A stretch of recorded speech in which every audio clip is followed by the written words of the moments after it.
Welcome to the Whiskey Vaults. I'm Daniel. I'm tired. No, we got this. We got this. Nothing really gives you that energy and focus you need like whiskey. Like a depressant chemical. Yes. Yeah. Speaking of, what do we have in front Yeah, of us? we've got a gift from William Schappert, who was Titan, then Trash Titan, and then he, what do you call it? Right. I don't even know what Schappert is anymore. It's just... I just don't even know. He's... Schappert.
So he sent us these ages ago. Okay. So much so that the company has now redone all of their bottle designs. I was about to say, it's labels. a weird looking bottle. Well, I mean, they got the bottle, but they redid their labels completely All from right. scratch. Well, then I'm saying, it's a weird looking bottle. Yeah.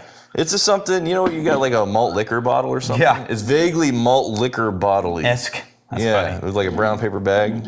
I don't know much about these because they might be slightly different than what they're currently releasing, but I think they're pretty close. And by the way, this was the distillery that our friend Reed used to be the head distiller at. Okay, yeah, Reed Huddleston. This is what the new bottles look like. Is this a new make? It's a new make. A new make. Okay. Yeah, but not the new make of either of these.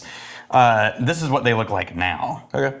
This was, one of our Psalms brought this as a gift, but we're not going to open that one. So, we've got, in order, and I'm going to do it this way, we're going to start with the new make, because it's a new make rye. Okay. And this is Headframe. They're in Butte. Yeah, Montana. It says better in Butte. It's better in Butte. Sounds like a You have to see that city E. council You have motto, to see doesn't that it? E, otherwise it's better in You know where it's better? But Better in Butte. I always get a little excited whenever there's a new make, because you so rarely can get your hands on new makes. And this one is down to 40%, of course, but it's 100% rye. I don't know what I was looking for in a rye new make, but this wasn't it. Are you getting a weird combination of pineapple and Flintstone vitamins? Hold on. All right. Cherry. Throwback, dude. Yeah. With petrichor? Yeah, with asphalt rain Yeah. smell. So rain on asphalt. Then pineapple. It's not an overly, it's like an unripened pineapple. Yeah, and unripened pineapple. It's not ripe yet. And then Flintstone vitamins. A little bit. Wow, okay. That's weird. Now, keep in mind, these guys invented their own column still. The head frame, yeah. Yeah. So how is it different than a standard column still? Reed's told me multiple times. It's gone. I can't retain it. If you look at the pictures, it doesn't look like any column still you've ever seen. It's the tube, and it's two copper columns, and then they have all these intricate piping going between all these different things, and the various ones they sell are mostly size variations with control variations. But the basic concept is the same. It just scales up and down. But it's just supposedly more efficient use of power and heat and yeah. Anyway. If you live with it a minute, there's a little bit of a, almost a bread quality. Yeah. In the back. Yeah, but like a nice, soft, like, not rye, like white or wheat bread. Yeah. All right. You know those French loaves you get at the grocery store, and Oh, yeah. they're still warm. When have you ever gotten home without tearing the end off of one of those things? No, it's the car snack. Yeah, absolutely it is. It's like when you order fries at a fast food place, and by the time you get home, there's no fries left because you're just, yeah. All right, I'm going. The smell sets you up for the taste. Yeah, it is very thin though. Not a lot of body, just a lot of sweet, a lot of grain. Now, do they release the aged stuff at 40%? Or do they just proof down their new make to 40%? These are 43 and 40.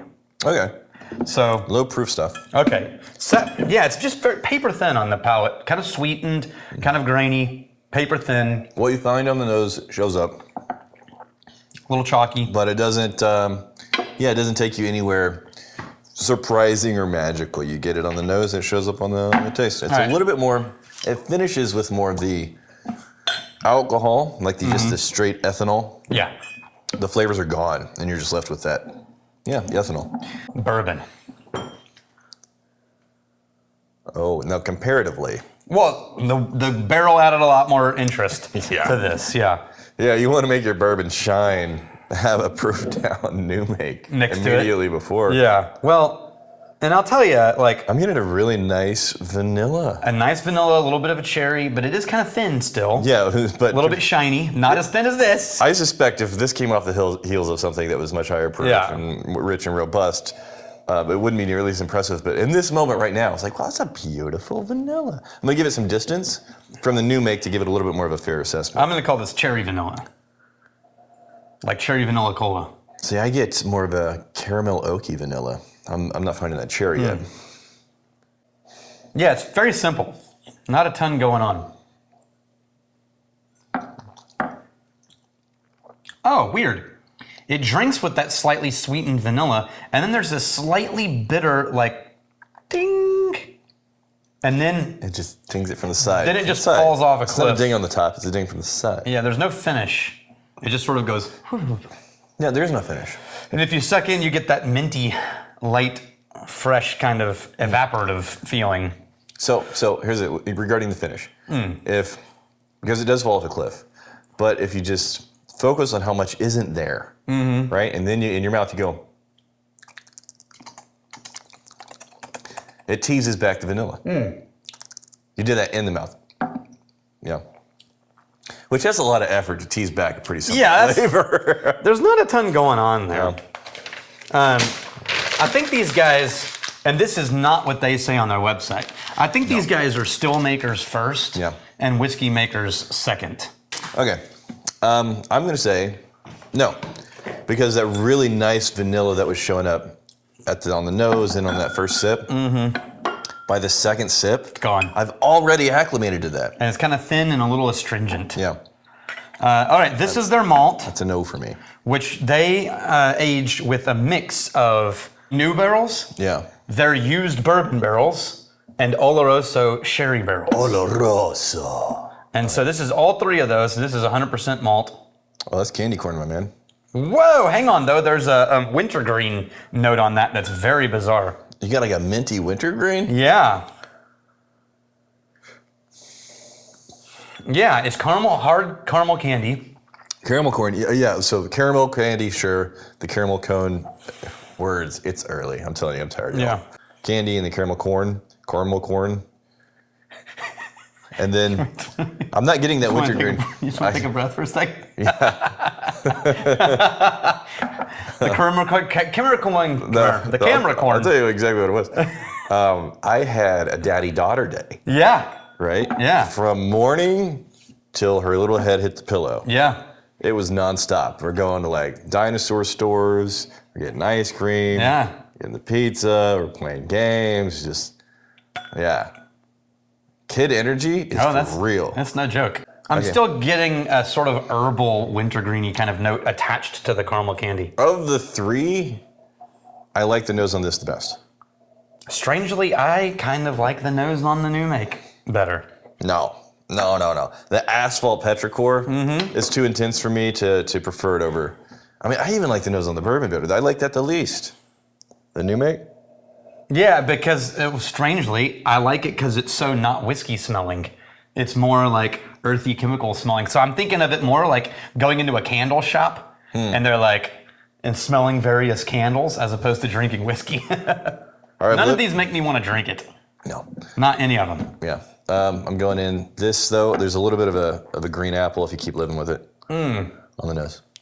Once again, the thing that I'm finding interesting, and this is, I don't know if unique is the right word, but every one of these tastes exactly like it smells. Yeah, no, it's all true. of them. It sets you up, exactly. The nose and the palate, exactly the same. There is, yes, I think I would like to have had more caramel. You know on why the flavor though? of the taste here. Because they're using their stills on the malt too, so not getting the pot still depth. Yeah, no, it's a thinness across all of these. Yeah. The nose sets you up right in line with what's going to be on the taste, but. Yeah, I think just overall the assessment on these three is. We're going to have Chris Morin, 1047, Pioneer. I once heard someone say a true pioneer was the person who first tried an egg. The next thing that pops out of a chicken's butt, I'm going to eat it. I thought you'd appreciate that one. Yes. Or like the first guy to bungee jump. That was one that was said in our guys. Let's get a rubber band. Hey, watch this. Hey, guys. Daniel Ruiz 900 by an ASO. An ASO. What is an ASO? To open the bottles with a broken cork. An AH-SO. Yeah. So totally right. I'd forgotten about the ASO, and I ordered one for us. It was supposed to be here today, but it's not arrived before we shot. An ASO is a tool to remove corks that doesn't involve crushing and cutting a hole in the cork, which means it's really good at withdrawing old corks that might crumble or pieces of corks that are already coming apart. And so basically it looks like a hair, it's two prongs with a slight curve to the outside edge. One's longer than the other. Yeah. And you take it and you sort of like shift one down in between the bottle and the cork without moving the cork. And then when the other one hits, then you kind of jiggle and you just kind of work it back and forth so it slides down the outside of the cork, but doesn't move the cork at all. Yeah. And then once you get it flush with the handle, you simply twist to break and then you pull. Really good idea for removing broken corks. So I don't know why I never had one of those in stock, but we're gonna maintain that of the three, I still prefer the malt. Yeah. I maintain that I can't even care enough to have a preference. I really don't want to go back to any of them. Yeah, that's pretty hardcore. And the bummer is those guys are really cool, and I know them. Yeah. Right? Like the owners. Yeah. They're really cool guys. Yeah. And the stills are, very by impressive. The people I know who have them, they speak highly of them. Yeah. Gotta be honest. I just don't like the whiskey. We gotta be honest. Sorry, guys. Here's to fighting, stealing, and drinking. If you fight me, I fight for a friend. If you steal, may you steal your lover's heart. And if you drink, may you drink with us.